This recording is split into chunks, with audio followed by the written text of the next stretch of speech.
నమస్తే అన్న అందరికీ నమస్కారం. కడప జిల్లా ప్రజలకు ముఖ్య గమనిక. కడప జిల్లాలో రహదారి ప్రమాదాలు రోజు రోజుకు పెరిగిపోతూ ఉన్నాయి. అతివేగం అజాగ్రత్తగా కొందరు వాహనాలు నడుపుతూ ఉన్నారు. ముఖ్యంగా యువత రేస్ బైకుల పైన గుర్రాల్లా దూకుడు ప్రదర్శిస్తూ ఉన్నారు. మరికొందరైతే ఏకంగా సర్కస్ ఫీట్లని ప్రదర్శిస్తూ ఉన్నారు. ఈ క్రమంలో ఇతరుల ప్రాణాలను కూడా బలికొంటూ ఉన్నారు. మరెందరో గాయాల పాలవుతూ ఉన్నారు.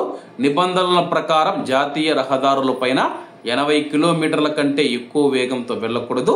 కొన్ని చోట్ల 40 కిలోమీటర్లు మించకూడదు. ఈ విషయాన్ని కొందరు డ్రైవర్లు ఏమాత్రం పట్టించుకోవడం లేదు. ఈ నేపథ్యంలో వేగాన్ని తగ్గించడానికి అధికారులు చర్యలు చేపట్టారు.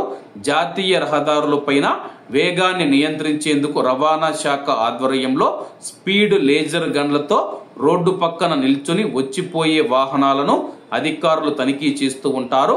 ఆ రోడ్డు పైన వెళ్లాల్సిన నిర్ణీత వేగానికి మించితే స్పీడ్ లేజర్ గన్ రికార్డు చేస్తూ ఉంది. అనంతరం సదరు వాహనదారుడికి జరిమానా రసీదు వెళ్తుంది. కడప చిత్తూరు, కడప కర్నూలు, కడప చెన్నై నేషనల్ హైవేల పైన స్పీడ్ లేజర్ గన్లతో తరచూ తనిఖీలు నిర్వహిస్తూ ఉన్నారు. ప్రస్తుతం ఒకే మిషన్ ఉండడంతో ఒక్కో రోజు ఒక్కో ప్రాంతంలో తనిఖీలు చేపడుతూ ఉన్నారు. ఈ క్రమంలో రోజుకు 20 నుంచి 30 కేసులు నమోదవుతూ ఉన్నాయి. ప్రస్తుతం చోటు చేసుకుంటూ ఉన్న రోడ్డు ప్రమాదాలకు అతి వేగమే చాలా వరకు కారణం. రహదారుల పైన నిర్ణీత వేగంతో ప్రయాణించాలనే నిబంధన ఉంటుంది. అంతకు మించి అధిక వేగంతో వెళితే స్పీడ్ లేజర్ గన్ పసిగడుతూ ఉంది.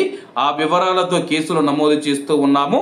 వాహనదారులు వేగ నియంత్రణ పాటిస్తే ఎలాంటి రోడ్డు ప్రమాదాలు జరగవని చెప్పేసి డిటిసి ప్రసాద్ గారైతే తెలపడం జరిగింది.